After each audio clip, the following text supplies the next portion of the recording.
Hello, my friends, and welcome back to the fourth episode of the Gondor campaign in Divide and Conquer version 5.2, which will be featuring the inclusion of the engine overhaul project and a Dale faction overhaul.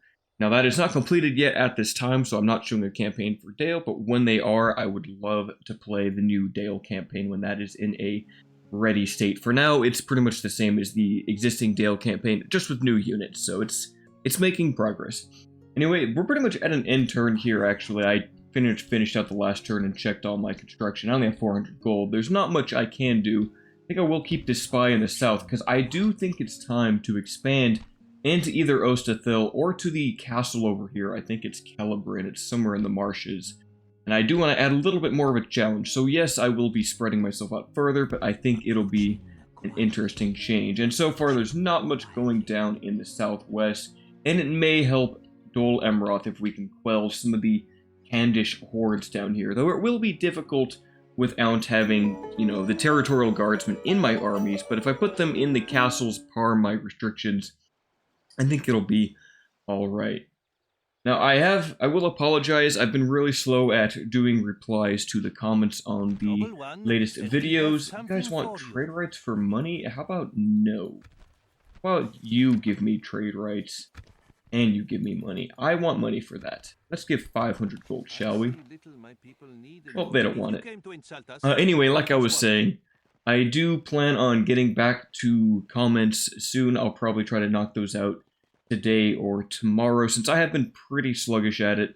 There's a lot of common questions about like my Reshade presets and those sorts of things, so I will leave that in the description below. The Reshade preset, I actually don't even have it on right now. Let's turn that on. Andy's campaign should be the one here, and that's from, I forget his YouTube channel. I'll link it in the description. I'll link the video that I got it from. It was like uploaded like 2 months ago as of the time of this recording. I know the YouTuber, it has Andy in his name. I'll put that in the comments below, a link to there, and you guys can download the Reshade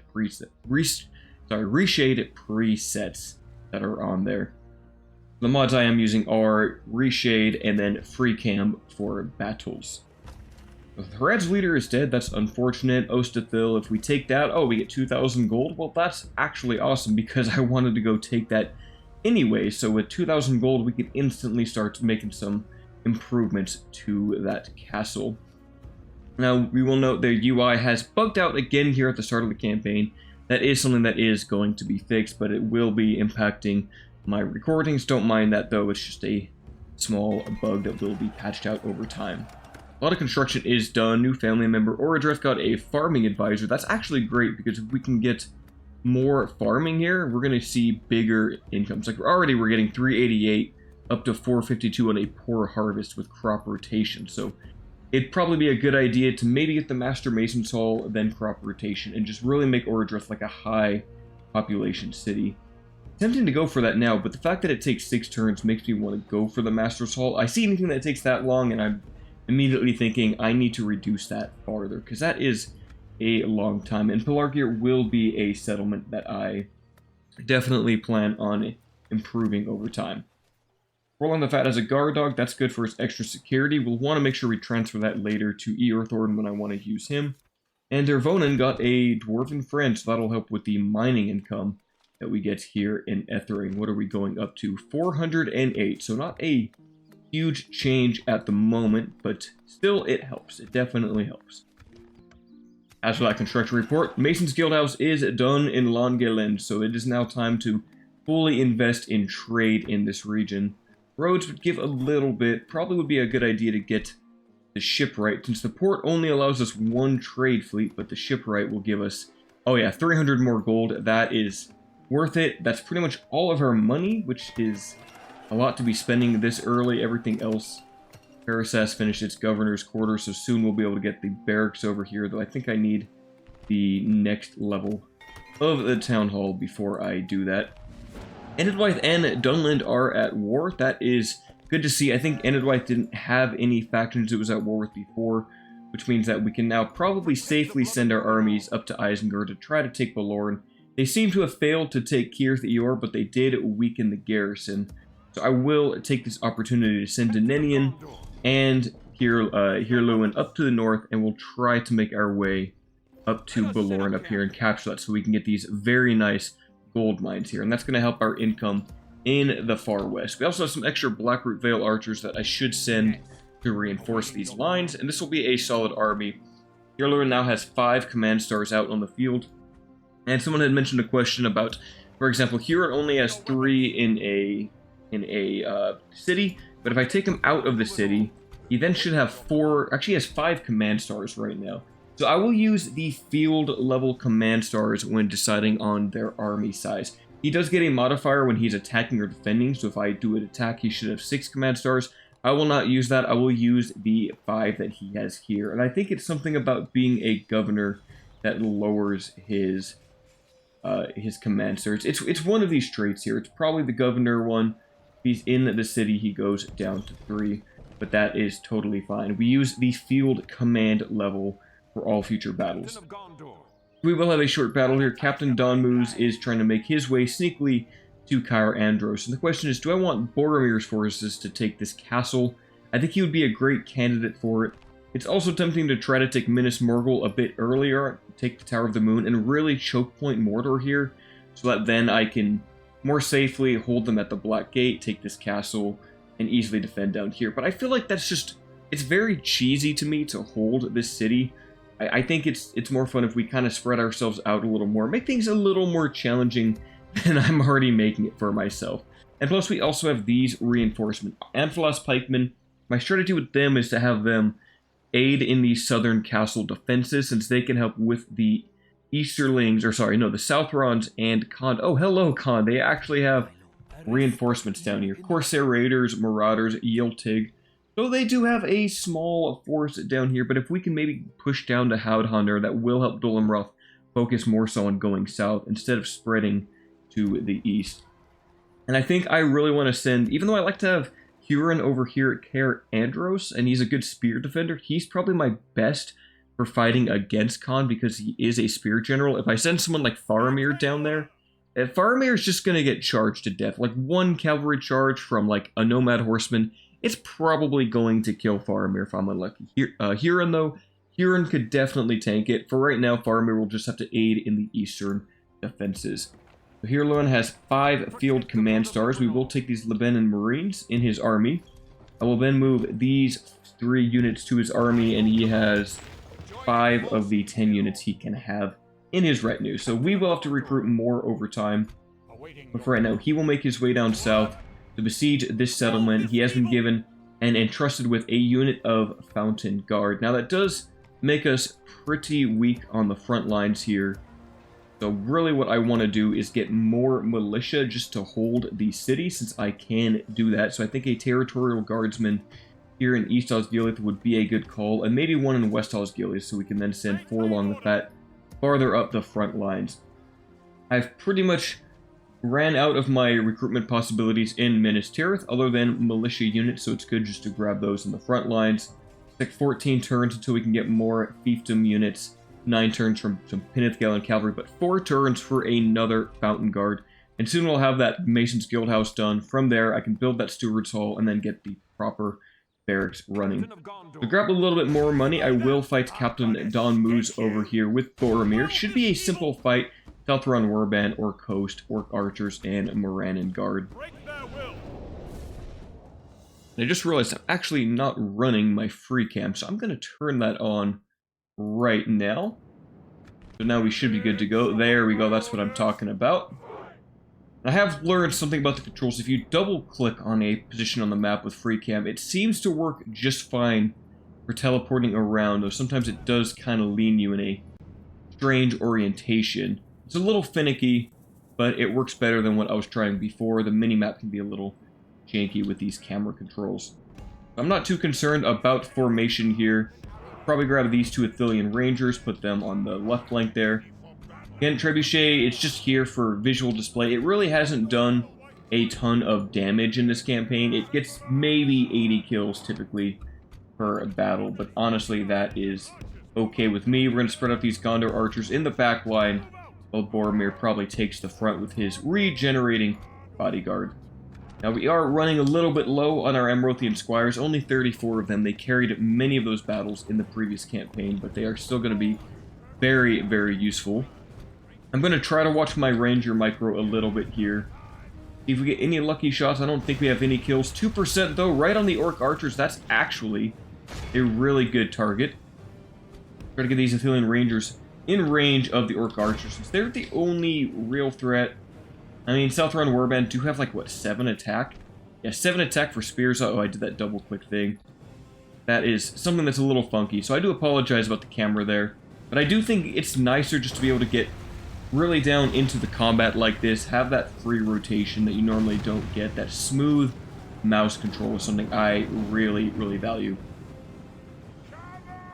It probably will be a good idea to target the Southron Warband here with my archers once they kind of continue to push up. Looks like they might be going for my general. They might be trying to shoot Boromir. They're getting very close. Let's switch targets. We're going to hit the Southron Warband with the archers. That way, the Emeraldian Squires can go in and charge them instead. The rest of my archers should be manually targeting, or automatically targeting, the closest unit, which is the Southron Warband now. So our cavalry can come in. Going to be some Orc host. We're going to activate leadership on the charge just to make sure that we can tank that combat a little bit better. And oh my goodness! Oh, that was not good. That was bad. That was very bad. We lost a lot of cavalry there. Oh, I forgot about my trebuchet. I'm sorry, guys. That was more painful for me than it was for you guys. I'm sure that was pretty bad. Uh-oh. Oh, no. And I forgot about my Athelian Rangers. They are not going to make it out of here in time, are they? Alright, let us send in some infantry. It's time. Get the Rangers out of there. My micro just got so messed up by that. Send in the Gondor Spearmen to help out against the Orc host. I hope they recover their casualties. I really do. Alright, Athelian Rangers, just turn around and fight since you are being caught in melee, unfortunately, there. Mountain Guard, keep marching up. And Trebuchet, let's just have you guys stop firing at will for now. That was very, very bad. At least the Gondor Spearmen have joined in battle against the Orc host. They should do well here. We also have our proper infantry up against the Morannon Guard. Charge these Orc host. Oh, that was a bad charge. Pull back, lads. I'm gonna need to send them out for some immediate retraining. That's definite. Oh geez, what did I do? Alright, Squires, let's get a proper charge on the Orc host, which are getting a few kills on my Gondor Spearmen. I think this is the general unit. Should be, so if we can get him out, the rest of the army will soon flee. I still can't believe I hit them with my trebuchet fire like that. That was not worth the damage the trebuchet did, killing 12 of my squires in one shot. I think it was 10 and the other 2 got charged by some Orc host. It was a misplay. It was definitely a misplay. And, okay, I probably don't need these guys in combat, but they're doing okay. We do have a surround here. Boromir's in melee. Boromir will beat those Morannon Guard, and the Morannon Guard don't do too much damage to us. But really, I think it's okay. Orc host still fighting to the death because their captain is still alive. That's annoying. Let's have you guys not firing in, like, at all. I don't want to kill my own general. Here, let's get a charge on him. That should take out the captain if the cavalry actually put their lances down and actually charge this one man. There he goes. Spears on all sides. We're going to send them now to engage against the Orc archers, which are just kind of being annoying right now since they're just going to keep fleeing. Alright, Athelian Rangers, let's not have you on fire at will. No sense in trying to even get that close. Are we taking friendly fire here? We better not be taking any friendly fire. And there's the rout.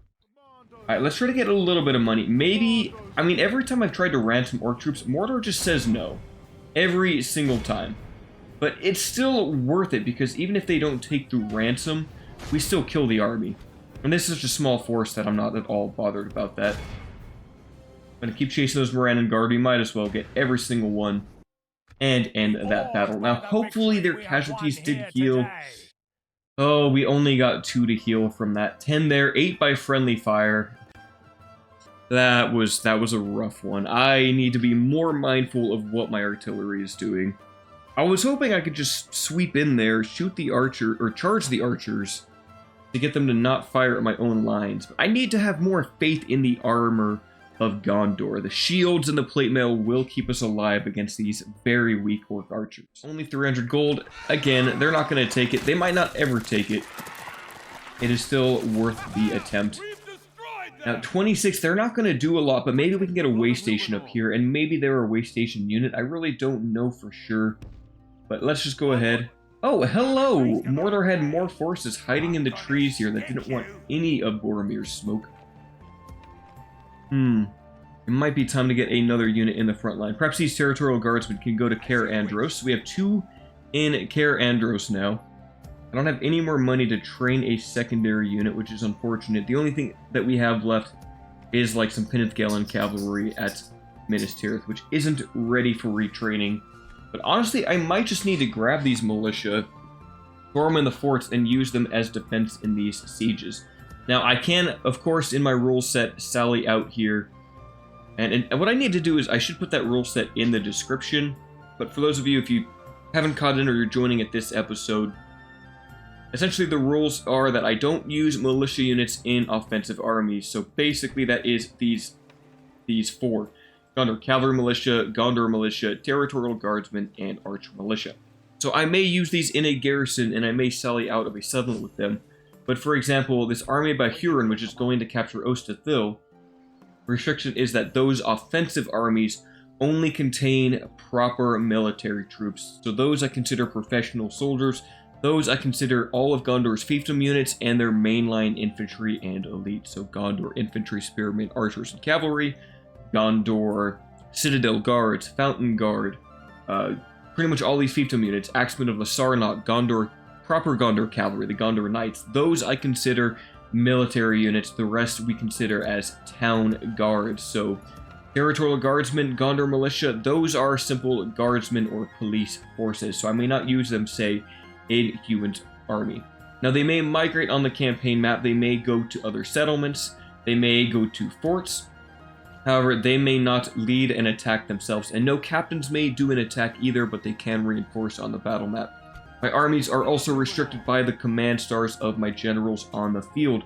So basically take the amount of command stars that they have, multiply it by 2, and add the general's bodyguard themselves. So Huron is able to lead an army of 10 units plus himself, so he gets an army size of 11. That means basically if you have all 10 command stars, you can have a full army. If you have 9 command stars, you can have 18, plus himself is a 19-unit army, which is still pretty strong, but it means I couldn't send, for example, who do we have that's low command star? Hirluin has 3 units, so he's only able to command an army of 6, which is, for Gondor's elite units, is still doable. It's still very doable. There's certainly factions where it would be worse at, such as the Goblins. The Goblins would really struggle with that restriction. Like, it'd be almost impossible with those Goblin armies to make... You know, maybe that could be a fun challenge campaign. Goblins with this restriction. I think that's all of the movement I can do this turn. We moved Hirluin. We have reinforcements going over there. We moved our spy down south, and there's a lot going down over here. My plan is to try to take those 2 castles, just to have a little more gold income, a little more territory to spend, and to also stop Mordor from having extra places that they can recruit their trash from. Every simple village or motte and bailey or castle is another place that Mordor can pump out Moran and Guard, they can pump out Black Uruks, all sorts of powerful units. I mean, even right now, Mordor has 3 scattered armies of about 5 units each, it would look like, based on their banner colorization. If we combine all 4, that's essentially a full stack. It's split up right now, which makes them easy to deal with, but if they group up, it'll become quite difficult. Moria is under siege, with Dwarves of Khazad-dûm still trying their best over there. Like a Steward, a Defiant, from Mordor's great fortresses, armies of the archenemy march forth in a bid to destroy the people of Gondor and raze the White City to the ground, flying the banner of the Great Eye from its ashes. All must stand defiant, or else Middle-earth will fall alongside Gondor. Denethor, now aware of Sauron's presence in the Great Stones, treads carefully and is hesitant to use the Palantir for fear of the Dark Lord's trickery. But now the south runs stir and the orcish hordes assail. The time for caution and contemplation is not within the hands of the steward. Taking to the eye with its clear goal of defending his people, Denethor resists the power of the Dark Lord, and his attempts to destroy the proud Gondorian's mind. Hope seems to be shining down upon the Dunedain and Middle-earth, and once more the tide of evil will be swayed, allowing for yet another age of peace. So the next phase of Denethor's little script he's got is Path into Madness has occurred, and I think this is actually making him better. +1 authority, renown, hit points, command, and Augimund. So he is a great general, a great commander. He does only have 8 command stars, at least while he is garrisoned. I don't particularly plan on using Denethor in the front lines. I'd rather have him stay in Minas Tirith, which is where he belongs, governing the realm. And also, he doesn't really have a unique bodyguard either. Dol Amroth and Khand are at war. Well, of course they are. We got some territorial guardsmen. And them being at war does remind me, I noticed just before I started recording that Izzy was doing a stream of the Gondor at War submod for Divide and Conquer, which is a submod where Dol Amroth and Gondor are merged into one faction. There's a bunch of unique units, like Special Household Guard for the Axemen of Lasarnok, which are basically just the current Lasarnok Axemen, but then they also have throwing axe units at Lasarnok. The Pelargar Marines, one of my favorite units, is also back for Pelargir. There's Lamedan Champions, which have two-handed greatswords, in addition to the Lamedan Clansmen, among other units, and it's an interesting submod. I hope to maybe check it out and play a bit of it myself, though it's going to be strange, because I'm playing a Gondor campaign at the moment. Our Andros got its governor's quarter, so it's time that we get the guard barracks, and settlements being auto-managed. I need to remember to change the setting in my game, because I need to keep manually doing it. I'm going to grab this. This will allow me to get more spearmen and infantry, as well as allowing me to retrain those units in my army. So Power Andros will be the first place that I can get those professional troops out of. Seralung chicken farming, aiding in its taxes. Attempting to get the roads. That might also assist. Not too much. Daragranos did get a proper barracks, and I want to get the guard barracks here so I can train better units. So I think we just need the governor's quarters for that. So that's not going to lead us with any money again. And again, I need to do a little more recruitment. I don't know if Isengard is going to go for Kiathir or not. But for now, we will just keep marching towards Balord. If we get lucky, they'll actually finish the mines for us, which would be huge. Looks like one more turn and we should be there. Isengard might even pull the trigger and declare war on us. A new family member, welcome to the family. Now it looks like we do have a small rebel army to deal with here before we can push out to Ostathil and Captain Naguk. So I think we'll fight him. It's a shame we won't get them right next to Ostathil. But let's go ahead and fight him. 526 bandits. I'm tempted just to cut this battle out. It's so, like, inconsequential. So I think, yeah, it's just 3 bandits. I will rejoin the recording afterwards. And I finished both of those battles. So Kieran lost a couple of men in his retinue, and a couple of Onslaught's pikemen did fall in that short skirmish with the bandits. But all in all, it was a very, very simple victory, especially when you have 2 pikes and a spear general to hold the front line while the Lebanon Marines can flank with Glamodan Clansmen. Now, on the other side, I did do that short battle against a orc captain over here. The archers took him out. There were no casualties on our side. It just wasn't worth recording that one either. But I should be in range of Gelebrin, and the one advantage of the trebuchet is to immediately assault this settlement. Looks like they don't even get any sort of garrison from this castle, so this is the one time the trebuchet has been really useful in the campaign, just instantly going in on a town like this. But this might even just be like a very low quality orc encampment with low walls. We'll have to see how the layout is. It might actually come with proper walls, and I hope it does, because that makes defending these sorts of places much easier. We do still rely on the accuracy of the trebuchet in order to actually break through these settlement walls, and if we get unlucky, there's a possibility that I might not actually be able to assail this settlement. And if the orcs have any sort of towers or archers in their army, that could make this a little more painful than a typical field engagement, but we'll have to see. We do still have a retinue of pikemen in the form of Fountain Guard. Looks like it does have actual proper walls. This is a walled encampment. These were added in version 5, so the orcs no longer... I guess, yeah, the orcs, at least the castles for the orcs are no longer just little towns, like shanty towns with short walls, but now they have proper defenses, which is going to make this a little bit more painful to properly invade. I'll probably try to siege it for a little bit, destroy the walls, or at least the gate section would be good to destroy, right? Hopefully I'm not too close to archer fire. That would be most unfortunate if they haven't yet in. Really check here. Who is at the walls? Looks like some Morannon guard. I think I'll just try to hit the gatehouse first, break through there, see where these orcs decide to go. If they go for these towers could cause some damage to us. But if I can just break the gates without really damaging the structure, that would help a lot. It means I don't have to spend money repairing the walls here. Probably bring Boromir up a little bit. The Athelian Rangers might also have the accuracy needed to kind of push into, or at least shoot over the walls. We'll have to see. I also want to know exactly how much damage I'll do to these gatehouses.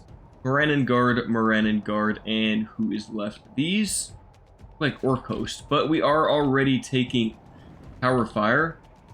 A lot of Tower Fire. Actually, that is deadly. Okay, never mind. Pull back, Boromir. Pull back. Look at that damage. Ooh, I am not a fan of towers in this mod. They shoot so fast, and they are so deadly. Look at that. We lost, like, what, 10 men there in the few moments we were in range of those towers, which is just not right. It means if we send even our armor infantry in, we're going to take unfortunate damage. Now, we're not getting great accuracy on the gates. Looks like maybe one more hit should do it. Yeah, there's a lot of towers. Now, the towers should go down in 1 to 2 shots per trebuchet volley, but still, we're not going to do a lot of damage to them. The towers just... That was, what, 10 seconds Boromir was in range? We lost that many in his men because there's, like, 6 towers that can all shoot at us? Yeah, that's not good. Trebuchet, please be a little bit more accurate. I need this gatehouse to go. That was 2 very solid hits, but it is still going. It's a very small target. I might actually take more casualties than I'm willing to here. And with the Orc Host moving this way, the AI is going to have full command on 4 towers that can shoot at our forces. And pretty much, as long as the AI has 1 unit anywhere in this area, all these towers are going to shoot. For some reason, it always seems like the AI has a huge radius of influence for its tower control that the player does not get. How is this thing still going? It's taken many direct hits. We're halfway through our ammo, and still that gatehouse is remaining strong. I'd probably want to move in a little closer. We've killed a few Morannon Guard, but honestly, not enough. It's going to be painful. I mean, if we can get our Fountain Guard right in this alleyway, maybe we won't take too many tower shots. I might have wanted some actual siege towers for this assault. It's going to be a tough one. Okay, finally we have taken out the gates. We're going to switch to the towers now. I might as well use all of the ammunition I can. Let Boromir shoot for now. It's okay. Orc Host, Morannon Guard. Like, once we're in melee, it's not going to be too bad. It's just the approach here. If we can cut out just half of these towers, ideally all 4 would go. But we're really going to... Oh, that was such a bad volley. What was that? That was honestly just the worst volley I've seen. They all completely whiffed there. Oh, Trebuchet, I wish you had more accuracy. You're such a bad unit. Like, yeah, they do good damage to tall stone walls, but they just lack the accuracy to do anything else meaningful. Looks like 1 shot isn't enough. Is 2? Okay, we need 2 hits per tower to actually break this place down. Look how the texture just switches to the light tower model. Interesting there. Still, if I'm lucky, we can get another volley to land on this tower. I'll then shoot this one, and then finally the one on the right. And we'll just have to hope that this tower and this tower aren't activated. Did I miss the volley? I think 1 might have hit there. Can't see the health on these towers unless we get closer, and I just don't want to send my infantry that close. Come on, Trebuchet. Please take out at least 1 more. I'd settle for 3, but 2 would be good too. Like that. Yep, direct hit. We're going to switch to this tower, and now they are making its presence felt. This is going to save us, and it's going to make me want to get more catapults and like for future sieges in Mordor settlements, since Mordor in its interior has a lot of castles. It's pretty much entirely castles until you get to the one around Nirn. Actually, the Nirn one might be a castle too. They might sally out a little bit here under all this arrow fire. That's not the smart thing to do. I will take it though if we can get a few more archer kills. Yeah, I will let them sally out as we continue this bombardment. Reshade, please do not miss your volley. I need this tower to go down. Only one hit made it through, or maybe it was two? Maybe it takes 3 hits to actually take down a tower. But looking at their ammo count, we only have 2 to 3 more volleys. But hey, look! They are sending everyone out. This is working out for us. They weren't liking the small amount of casualties they took under the wall, so now they're sending their orcs out of the wall to try to stop us. That is not the smart thing to do, Mordor. And the reason I'm not using Flaming Shot is I believe regular ammo might have a slight accuracy increase, although that was bad. I'm just going to hold on to the faith that the regular shot has more accuracy and that we can take out this last tower.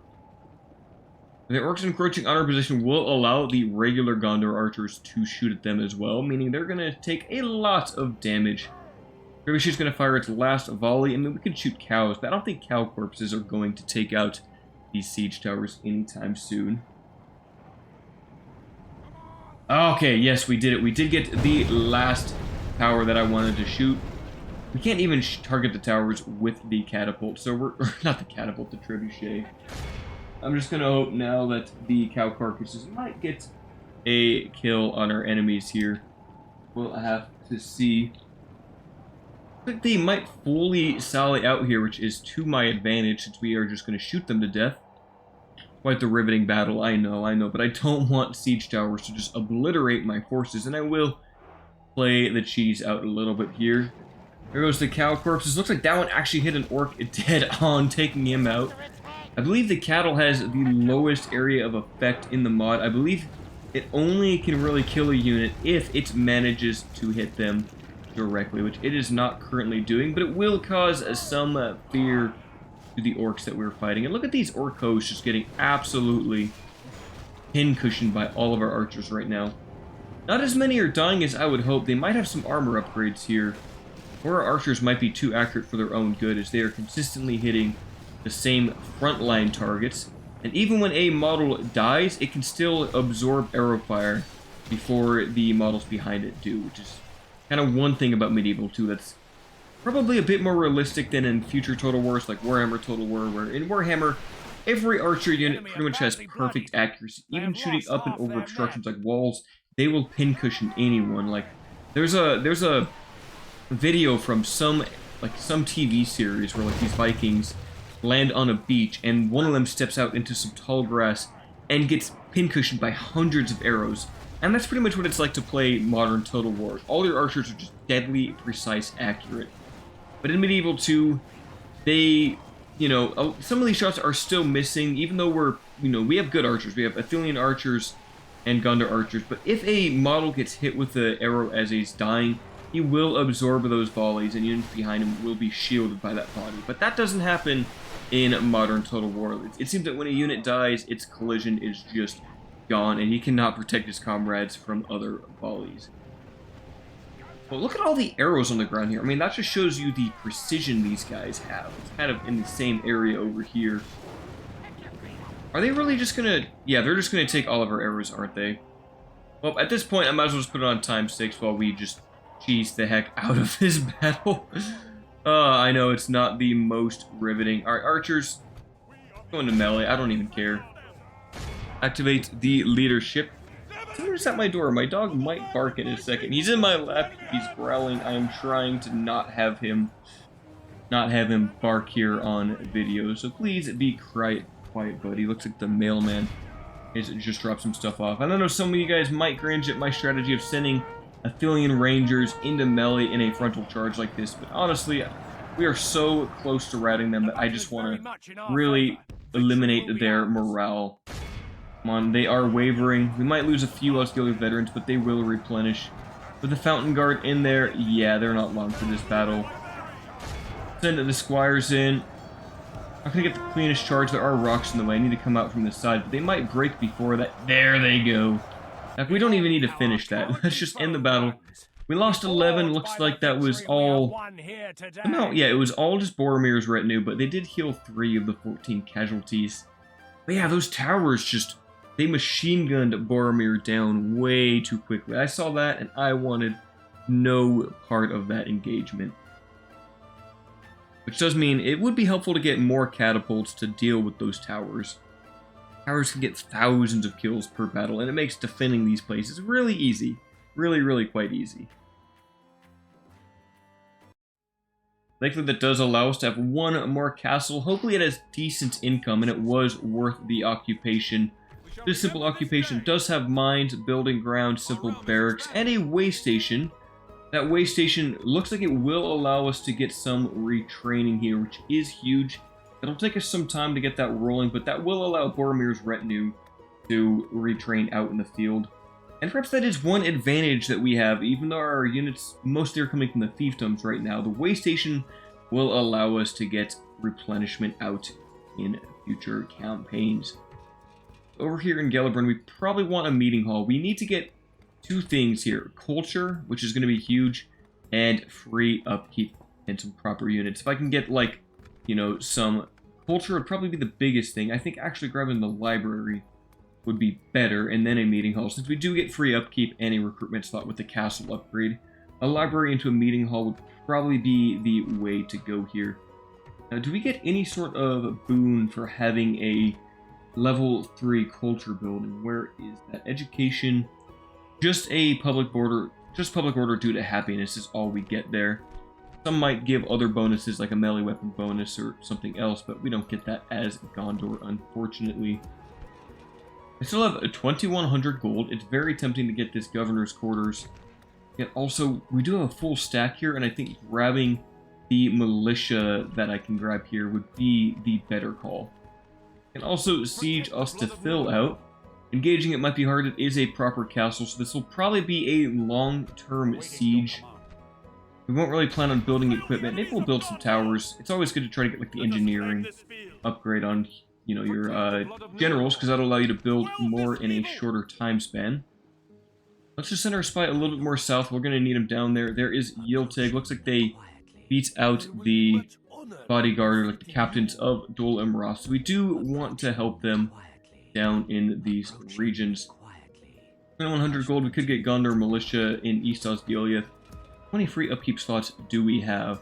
I think it's just... Is it just the one right now? It really is just the one until we build perhaps another tier of the meeting quarters, or the meeting hall, I guess.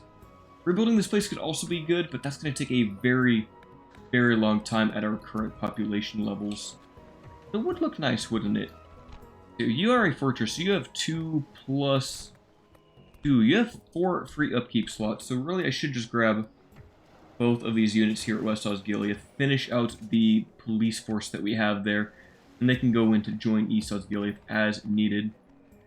Again, I'm spending a lot of money on militia units right now instead of building. I really want to get the governor's quarters in Calenhad to get the barracks over there for more Gondor infantry, but for now I just gotta play it a little more passively. I think that's it for the movement. We do have Captain Eldakar is going to send more reinforcements out to the west. It might be good to try to take Pirith Eor next with the remnants of these forces. Maybe have Dunedin hold Baloran while Hirluin pushes east, since he's going to have to go fight some Isengard armies over here anyways. The Darwinian have picked the Northmen, an interesting choice. Now their crossbows are very strong, as are the Paladins of the Vintner Court, those very powerful knights. But the elves are also uber tier also. It's always been a hard pick for me, and I kind of wish Darwinian could ultimately pick both sides. Maybe you start with one and then you pick the other. But they do have an interesting barrack system for that, so it might not work too well. It would be cool. Another thing I do like about Darwinian is you get a small, like, mercenary band of the other forces, and I feel it makes more sense to go the human route and then have a strong, elite, retrainable contingent of elven mercenaries. It makes more sense because the elves would have a lower population and you can retrain them, but you just can't get more individual. Got our militia trained up, which is nice. We have 6,800 gold, so we're making almost 7,000 a turn. Anulon got a port. Let's check that income. How high has Anulon jumped to? 1,700, which is... Oh, wait, no, that's not Anulon. Anulon is over here.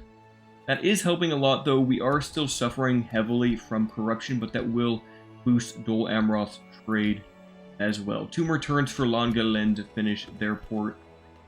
Might be nice to get another meeting hall. Is there anything else that we can do for law? I think it would just be the barracks over here.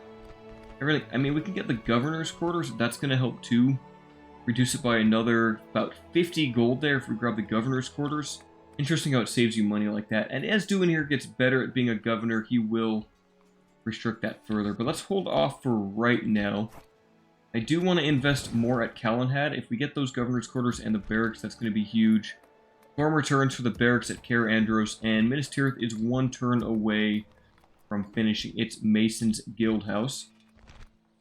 But also try to send some units here. We're actually getting a lot of Mordor forces are pouring up here. We might have spread a little thin a little bit early, and Boromir is most likely going to have to stay in this settlement to keep the culture high, and we really won't have good public order until this is at least 50%, which will be painful. I bet if Boromir goes out, it's already red. So I've kind of locked Boromir into Gelebrin, which might have been a bit risky. Okay, I mean, we could always stop the siege at Ostathil and pull back. I think if honestly, I'm thinking if I go for this, I'm going to spread myself out way too thin. Yeah, and seeing that Mordor has basically 2 stacks here, it's time to bring Huron out. I'm sorry, I wanted to push out this way, but it's not the right call at this time. I don't think we're going to be in range to help out against this captain. He does have 1,300. It is just trash. Maybe Faramir and his territorial guardsmen could take it. I think Forlong needs to come to the front lines, though. That's going to help. Can he actually join this battle? He can. That helps. That definitely helps. I think with just Forlong, we should be okay there. Elothiel, a new family member. Barahir has an inventor. That's good. I wanted that on Barahir. That's extra build points. Though he's also... you know what? Maybe I didn't want it on Barahir. He's just in a settlement. Duin here got it. He's also in a settlement. Not getting that on who I particularly want. Oh, well. Isengard, are you trying to skip? They're trying to skip me. They're trying to go to Thar-Grandos, so I actually need to turn around, besiege or attack Captain Grublik before I even go to Belorm, which is unfortunate. Although maybe Denenian could besiege us. It is just some Orc archers. So Denenian, you have, you know, enough command. You're going to besiege this place. We're going to declare war. Let's just maybe try to build a ladder, I guess. We can also get a longship mercenary here. Hirluin is going to attack Captain Grublik. He just has some Uruk-hai archers, Uruk-hai raiders, some wargs, and some long spears. I think this will be the last battle of the episode, as I've got something coming up here at 1:13. It is now 1:13, so this will be the final battle for today's episode. And our first battle against Isengard. Hirluin is definitely going to carry this battle. 2 unflossed pikemen. We're just going to do a long formation. 3, maybe 2 rows deep will be okay, but I think they work better in 3s. I think that last man can get engaged. Blackroot Vale archers are going to be used to charge, or not, sorry, not to charge, but to shoot at the Dunlending long spears. Here, can we get a cheeky charge on someone? Be super careful of those guys. Maybe we could go for the Hill Riders or the Warg Marauders, but if we try to charge these Uruk-hai Raiders, we're just going to get hit by long spears. Camera's getting a little buggy there. Okay, let's keep moving forward. Might be able to get a very... Actually, you know what? The Uruk-hai Raiders are close. Get a cheeky charge on them. Oh, okay, that was an awful charge. What was that formation? Okay, uh-oh. Pull out. Use defensive stance. Oh, no. Oh, no. Oh, I might have made a mistake there. I definitely made a mistake there. And we're getting shot up by their archers now. Okay, let's turn off the shield wall so we can just run through these pikemen. Spears up, lads. Do not be in shield wall formation. Alright, we're taking casualties here. Right, pike wall, keep moving forward. We need to get in range of those Uruk-hai archers. Unflossed pikemen versus long spears. I think that goes to long spears. 3-8 versus 5-5. Interesting there. I mean, if I can flank them, that would be useful, but I also... I don't want to exactly leave my flank open. It's really going to be our armor against their higher attack, but I do have 2 units, so if I can flank, we might win that combat. In fact, I'm sure we will soundly win that combat. I'm going to play a little bit defensively here. We're going to charge the Hill Riders as the Warg Marauders make our way to the front line. Yep, they're going to get charged. They're going to get crushed by our pikes here. Look at that. On contact. We did lose a bit there on the charge, which is unfortunate. We are losing out to the long spears. They are a better pikeman, ultimately.